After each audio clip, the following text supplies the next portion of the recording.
when I was growing up, whether it was in school or in seminary or in formation of in college. I remember being sidelined because of there's some weaknesses the others put in front of me. Bonnie is too impulsive. I heard from since childhood. Bonnie is too impulsive. He's too excited. Or you can, that hasn't changed. He's too excited. I remember my first speech competition. I have to get up and speak because I was full of energy. I was running out of time. So I didn't pass. And one of the guy who came to me and said to me, the judges said to me, Bonnie, you're so good, but you need to write it down and slow it down. And your hand should go there and here. You have to stand still and present it. And I still remember my grandfather. He was very good at making me public speaking. He bought a new mirror in front of me. He put the mirror in front of me. Bonnie, now speak in front of the mirror. And I became so conscious because, I'm too short, I can't preach. This is too distracting. I can't do anything. And I said to my grandfather, no, I can never be someone else. If you chain me down, I'm dead. There is nothing in me.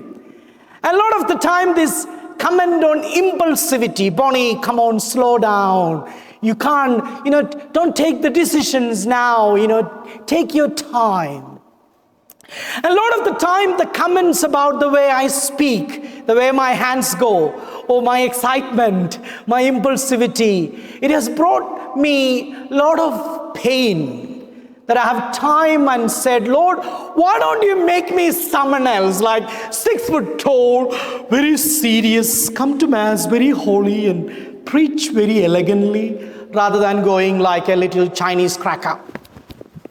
And I just wanted to be someone else in all those times. It was painful.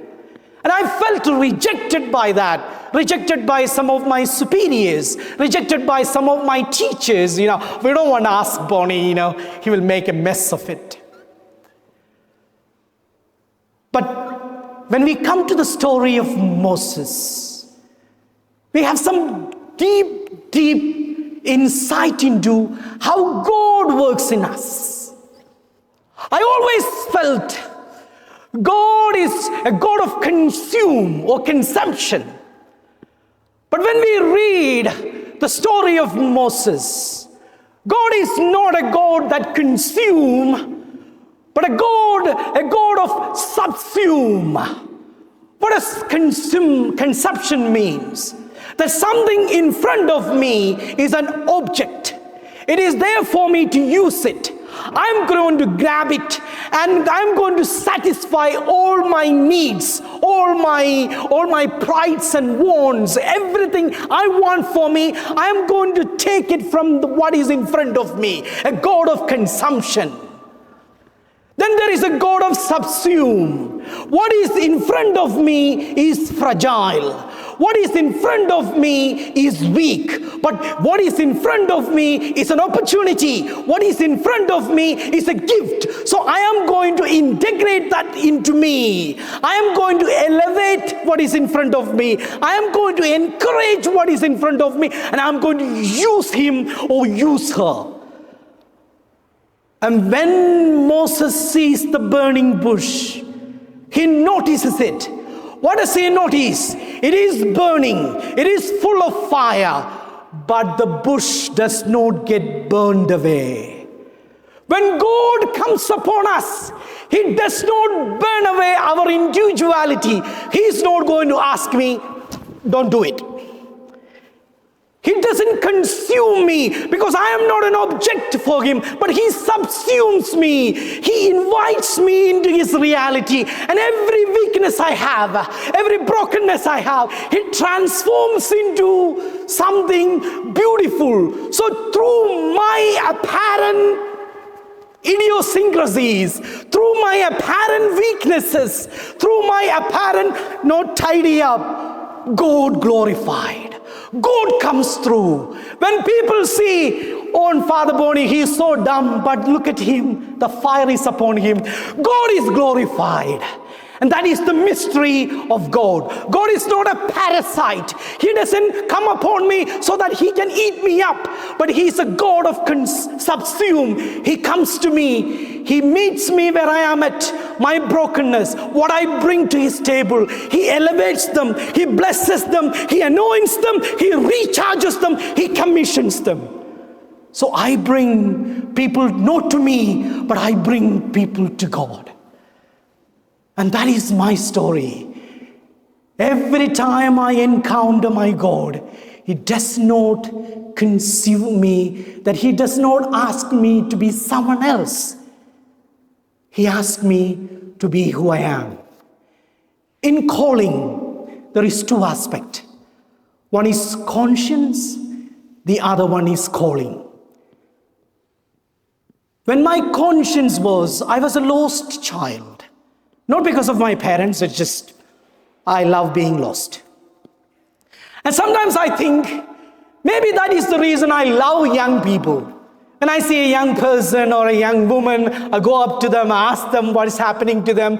If I get an opportunity, I want to spend time with them. Maybe it comes from through a negative experience of being lost, being not given so much attention to. And that is conscience. When something is bothering us, it becomes a drive within us. We want to do something about it.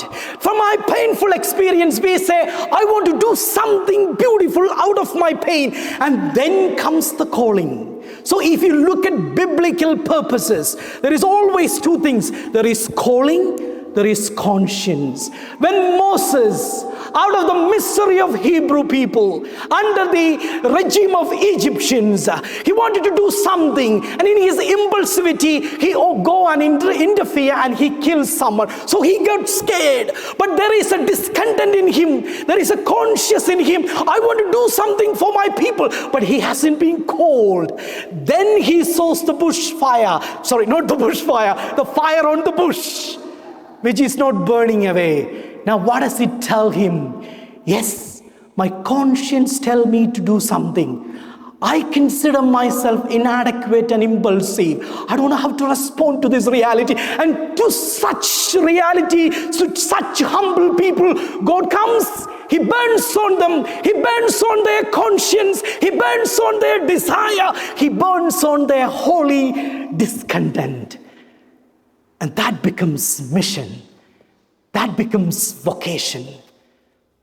Brothers and sisters, in our life, there are a lot of things that pricks our conscience. We want to do something about it. We have to meet the burning bush. The reality of God who does not consume and annihilate and destroy us, but rather subsumes us, rather elevates us, integrates us, encourages us, anoints us, send us forward.